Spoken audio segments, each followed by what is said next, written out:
food. We love the stuff. Wow. Our supermarkets are stocked with produce from all over the world. Caviar line balls. But what do we really know about where it all comes from? Welcome to Africa. We'll be scouring the globe. This is mad. Challenging our taste buds. Oh my God, it's an eye. And going to any lengths to uncover the trade secrets behind the food we eat. Coming up, I'm in Italy, where Parmesan is worth its weight in gold. So you can give farmers loans against their cheeses. That's amazing. I'm in Hungary, on the trail of their national spice. This is my first bowl of goulash in Hungary. To find out what exactly is a paprika. What on earth are these? And I lift the lid on the perfect hard-boiled egg. We do 1.5 million eggs a week. Wow.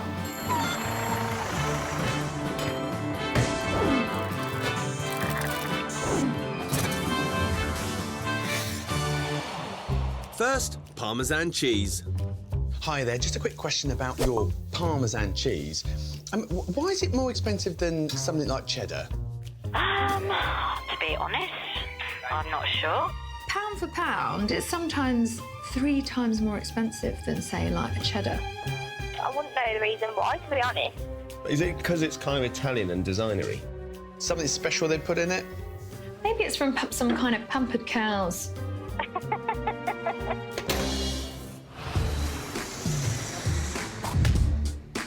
Reggio Emilia in northern Italy is one of the 4 provinces that authentic Parmesan can be produced in.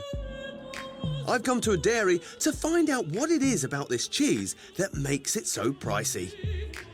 So I'm on the trail of Parmesan cheese, and this is where it all starts. In the dairy, look at these lovely ladies. Hi, I'm Jim. Oh, hi. I'm Gino. Nice to meet you. I've come to see your cheese. Okay, come with me. Gino Morini is a big cheese from the local Parmesan consortium. So tell me, what makes Parmesan cheese so unique? Una delle cose più importanti è la qualità del latte, perché le caratteristiche del latte si trasferiscono tutte nel formaggio. Parmesan cows must be grass-fed and raised on specific farms, so that must cost a few bob. How much cheese will all this milk make then, in here?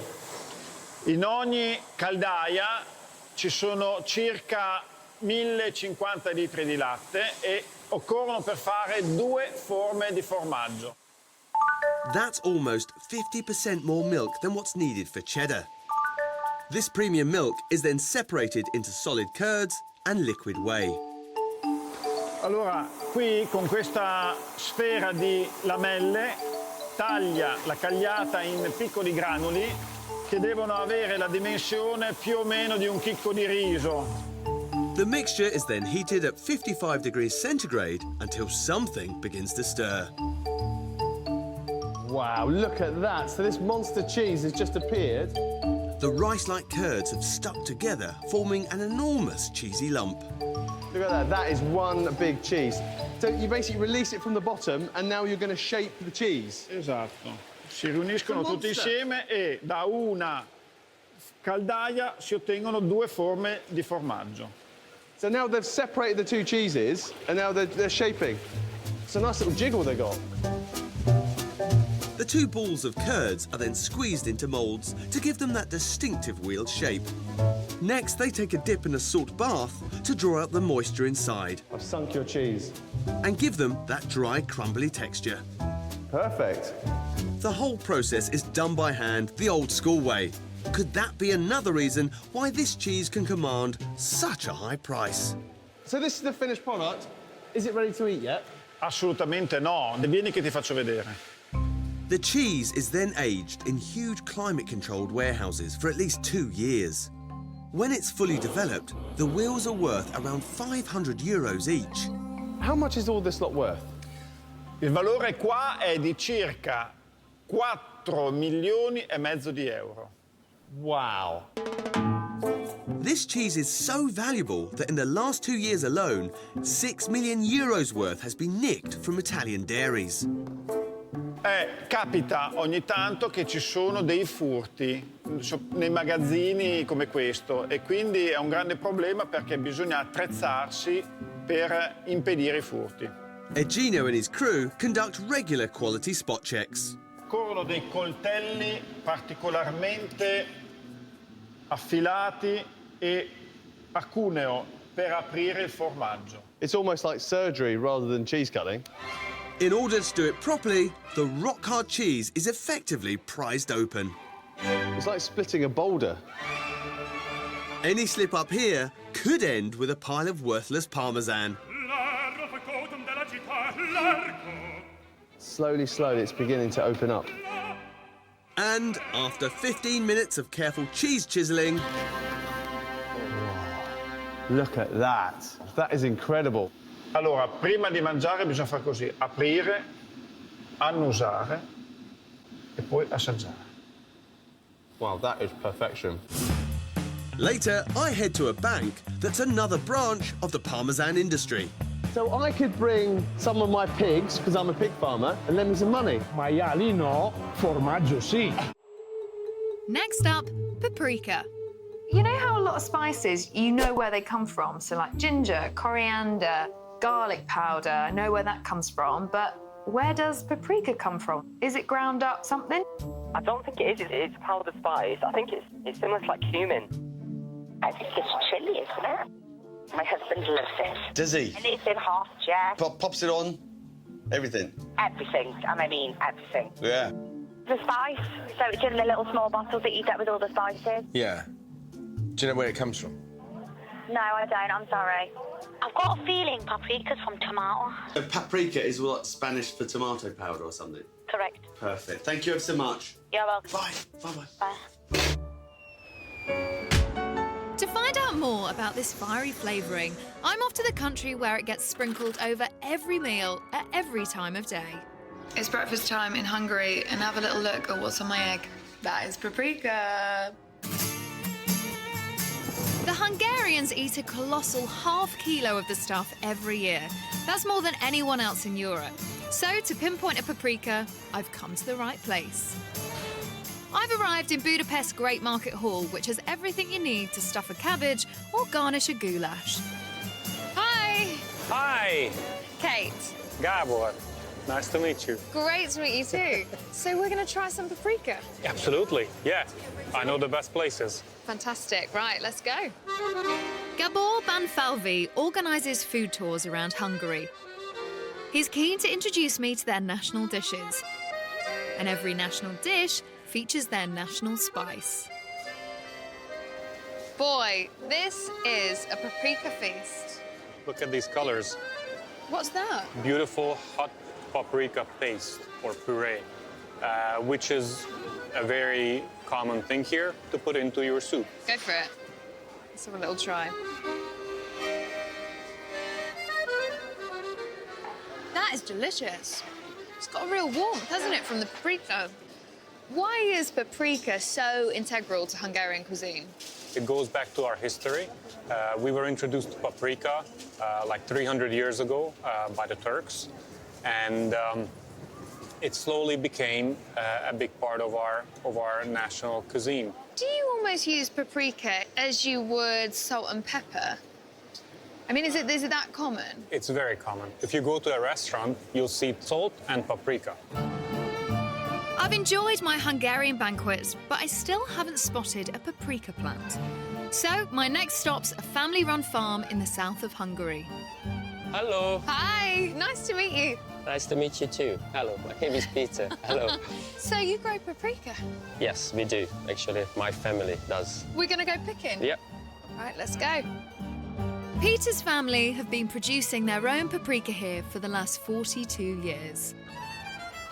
So this is paprika? Yes, it is. It looks like a chili. No, it's just a paprika. What exactly is a paprika, though? It's just pepper. Type of pepper? Type of pepper. Can I take a bite? Yeah.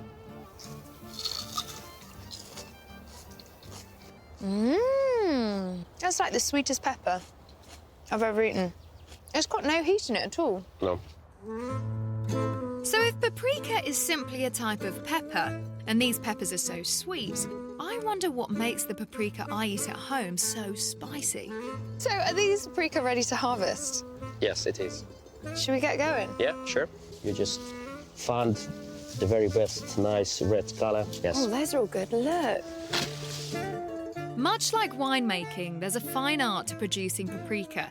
The pepper has to ripen on the vine and be picked at exactly the right time to ensure a good vintage. What on earth are these? Are you making salami? Ah, it's just a giant sock filled with paprika. Red socks. What are you doing with the paprika here? It's a drying process by wind and by sun, and we keep them for 4 weeks or 5 weeks. So the oil water has just gone. Drying the peppers into this paprika potpourri maintains the rich red colour.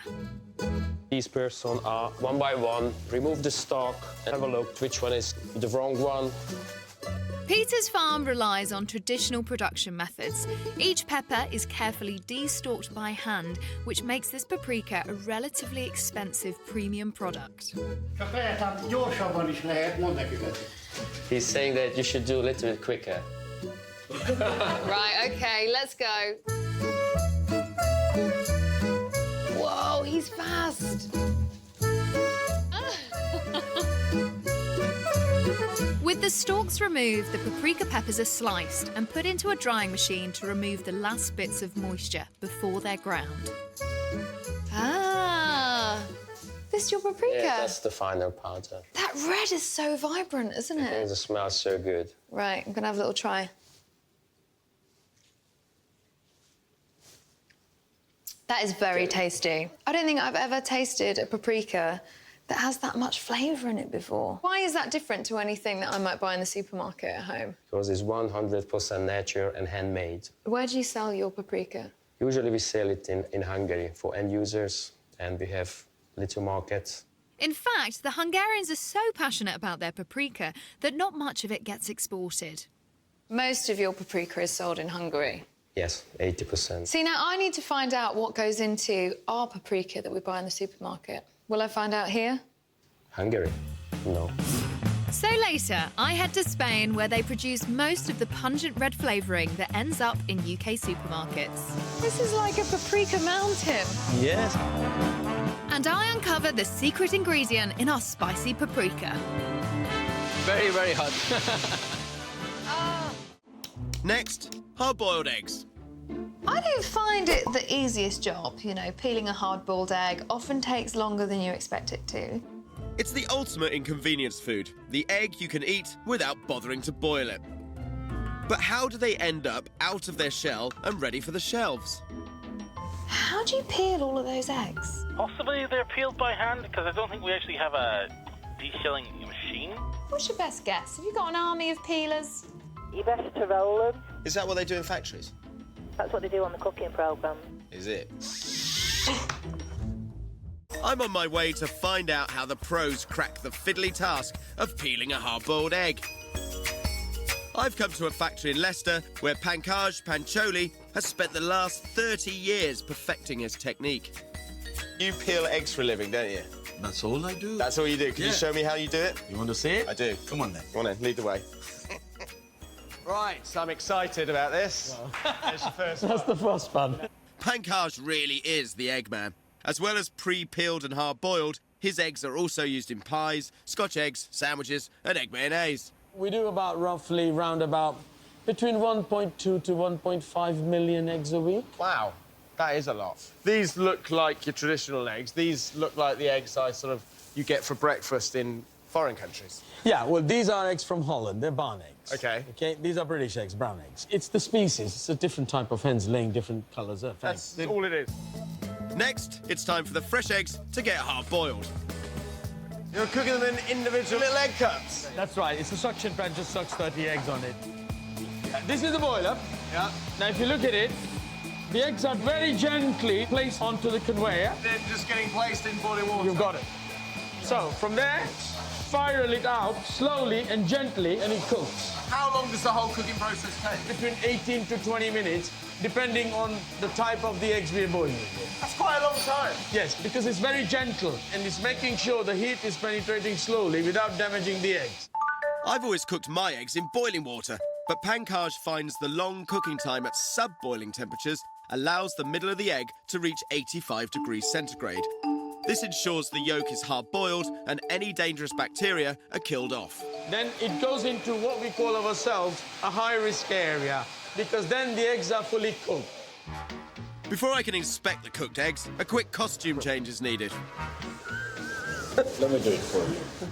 High-risk area, here I come. So these are the cooked eggs. They are being dropped into this cooler, which is pre-chilled. It's vital the eggs are at just the right temperature before the all-important peeling process begins. We need to shrink the inner membrane slightly in there so we can get the shell off very quickly. If it's too cold, it won't do the job. If it's too hot, it won't do the job. Has to be right temperature.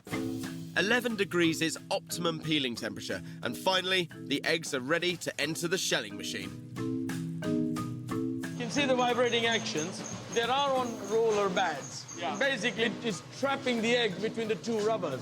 And it's just easily separating the shell, and then it's just peeling the eggs like that. All right, and that's what's going on in there? Yes, it's a very gentle process. And there you have it. Precise temperatures and careful timing are the secret to keeping the nation supplied with ready-to-eat hard-boiled eggs. We English people have a lot of capacity for hard-boiled eggs. Love an egg. That is ecstatic. Earlier, I visited the home of Parmesan. Look at that, that is one big cheese. And saw the time and effort taken to produce this country's national treasure. Slowly, slowly, it's beginning to open up. Whoa. To see some more of this region's Parmesan, I'm en route to a rather unlikely location. It's not just trust funds and pensions that are being left to mature in Italian banks. Hi there, I'm Jimmy.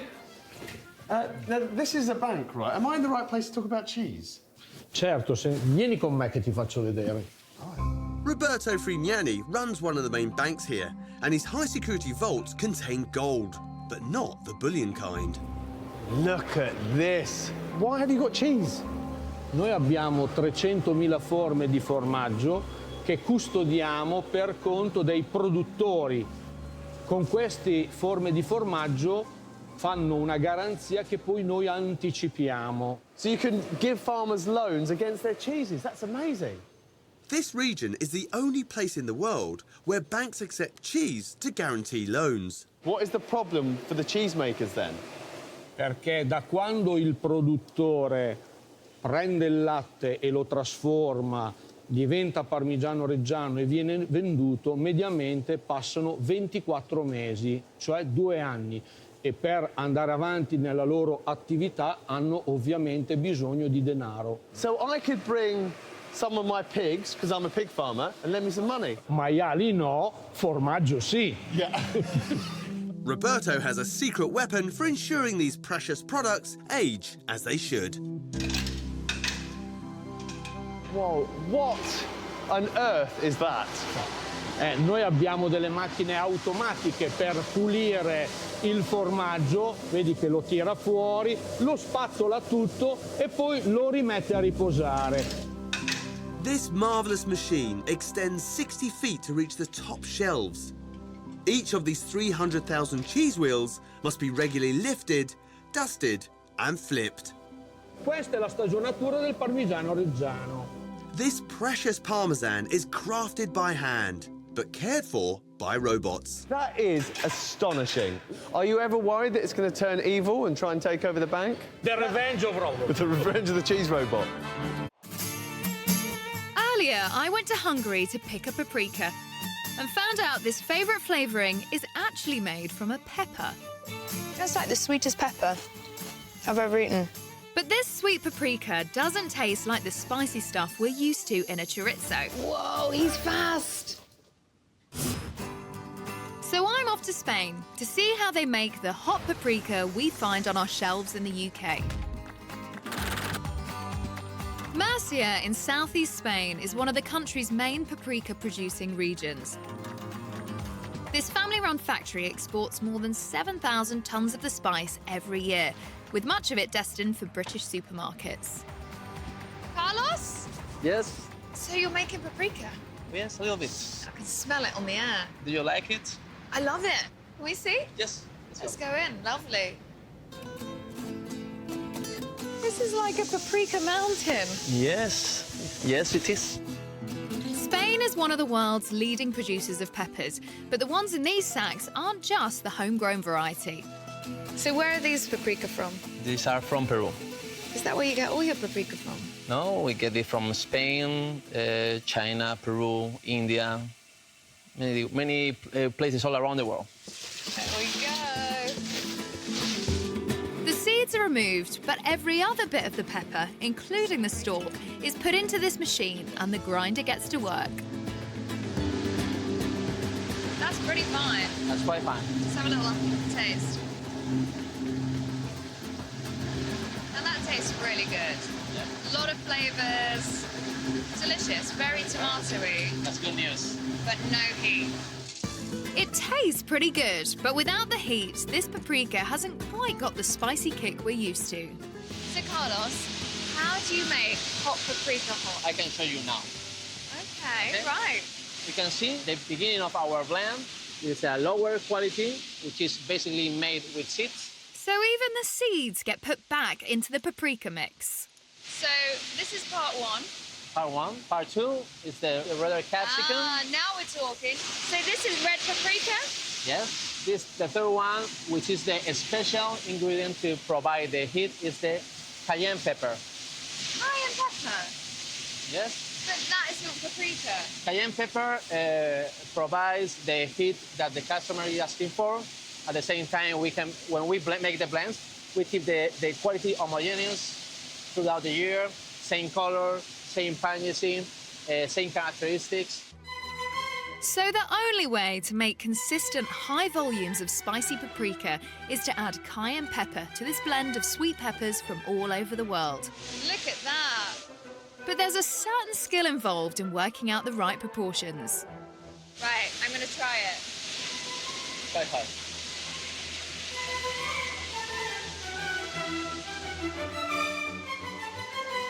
Oh, I put too much in my mouth. Very, very hot. So best to leave it to the machine to blend those different piles of powdery pepper into a pitch-perfect paprika.